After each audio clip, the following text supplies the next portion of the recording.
English सीखो एकदम शुरू से।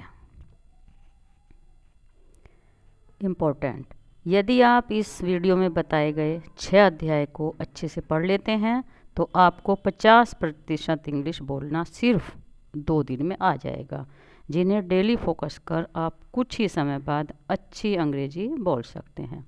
अध्याय नंबर 1, कोई कार्य चलने पर, जैसे कि कोई कार्य लगातार कंटिन्यू हो रहा है, तब हम सेंटेंसेस को इस प्रकार बोल सकते हैं, जैसे I am action plus ING, मैं पढ़ रहा हूँ, I am reading, I am reading.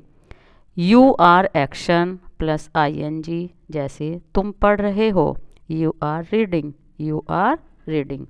He is action plus ING, जैसे वह पढ़ रहा है, he is reading, he is reading. She is action plus ING, जैसे वह पढ़ रही है, she is reading, she is reading. कोई कार्य चलने पर प्रश्न, are you action plus ING, जैसे क्या तुम पढ़ रहे हो, are you reading, are you reading. He is action plus ING, जैसे क्या वह पढ़ रहा है, is he reading, is he reading. Is she action plus ING, जैसे क्या वह पढ़ रही है, is she reading, is she reading. अध्याय 2, वाज वर्ग का प्रयोग। वाज का प्रयोग भूतकाल के लिए किया जाता है। वाज का प्रयोग केवल एक ही व्यक्ति के लिए किया जाता है, अर्थात सिंगुलर नंबर के साथ वाज का प्रयोग किया जाता है, जबकि वर्ग का प्रयोग कई व्यक्तियों के लिए अर्थात प्लूरल नंबर के लिए किया जाता है। जैसे मैं पढ़ा रहा था, I was teaching, I was teaching. वह पढ़ा रहा था, he was teaching, he was teaching.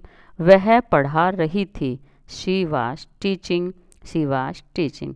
तुम पढ़ा रहे थे, you were teaching, you were teaching. तो यहाँ पर आपने देखा कि सिंगुलर नंबर के साथ वाज और प्लूरल नंबर के साथ वर्ग का प्रयोग किया गया है। अध्याय नंबर 3, हैज़ और हैव का प्रयोग। हैज़ और हैव का प्रयोग हम किसी वस्तु के होने पर करते हैं।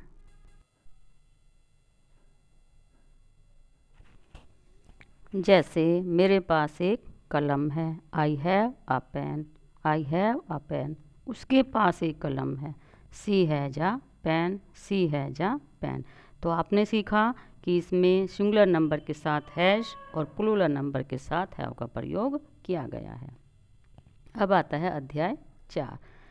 इसमें हम विल और शैल का प्रयोग सीखेंगे कि विल और शैल का प्रयोग कहाँ और कब करते हैं। तो विल शैल का प्रयोग हम तब करते हैं जब हमें कोई कार्य भविष्य में करना होता है। सरल शब्दों में कह सकते हैं कि विल का प्रयोग का, गी, गे आदि के लिए किया जाता है। जैसे मैं अपना जन्मदिन मनाऊंगा, I will celebrate my birthday, I will celebrate my birthday. वह अपना जन्मदिन मनाएगा, he will celebrate his birthday, he will celebrate his birthday. अध्याय 5, मे का प्रयोग। मे का प्रयोग हम कहाँ कहाँ पर कर सकते हैं, इसका हमें इसमें सीखना है। तो मे का प्रयोग किसी कार्य के होने की संभावना को व्यक्त करता है। सरल शब्दों में कह सकते हैं तो हम मे का प्रयोग सकता हूँ, सकते हैं, सकता है और सकती है आदि के लिए करते हैं, तथा इच्छा और आशीर्वाद प्रकट करने के लिए भी मे का प्रयोग करते हैं। किसी से अनुमति लेने के लिए और किसी को अनुमति देने के लिए भी मे का प्रयोग करते हैं। जैसे तुम जा सकते हो, you may go, you may गो। आप इस रूम में रह सकते हैं, you may live in this room, you may live in this room. आज वर्षा हो सकती है, it may rain today, it may rain today. मैं आज बाहर जा सकता हूँ, आई मे गो आउट टुडे, आई मे गो आउट टुडे। वे यहाँ पहुँच सकते हैं, दे मे रिच हेयर, दे मे रिच हेयर। तो इन सेंटेंसेज में आपने देखा कि पहले सेंटेंस में परमिशन दी जा रही है कि आप जा सकते हैं। दूसरे सेंटेंस में भी परमिशन दी जा रही है, आज्ञा दी जा रही है कि आप यहाँ रह सकते हैं। तो इस तरह से मे का प्रयोग किया जाता है। अब आता है अध्याय 6, माइट का प्रयोग।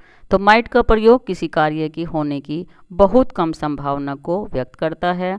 सरल शब्दों में कह सकते हैं कि हम माइट का प्रयोग शायद, सकता हूँ, सकते हैं, सकता है और सकती है आदि के लिए करते हैं।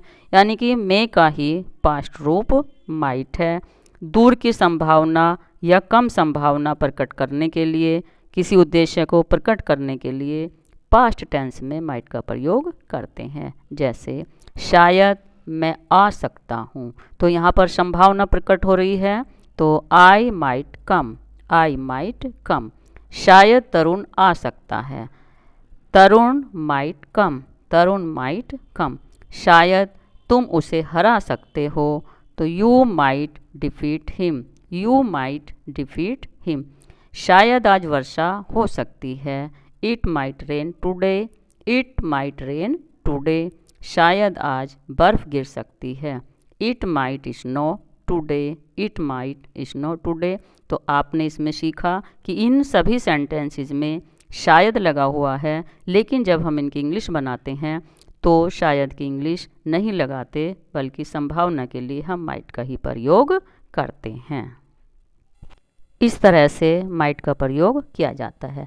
अब आता है हैड का प्रयोग। हैड का प्रयोग भूतकाल के लिए किया जाता है। प्रेजेंट टेंस में हैज़ और हैव का प्रयोग हमने किया था। अब हमें हैड का प्रयोग सीखना है।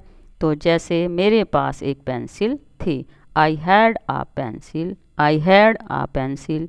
मेरे पास एक सुंदर अंगूठी थी, I had a beautiful ring, I had a beautiful ring.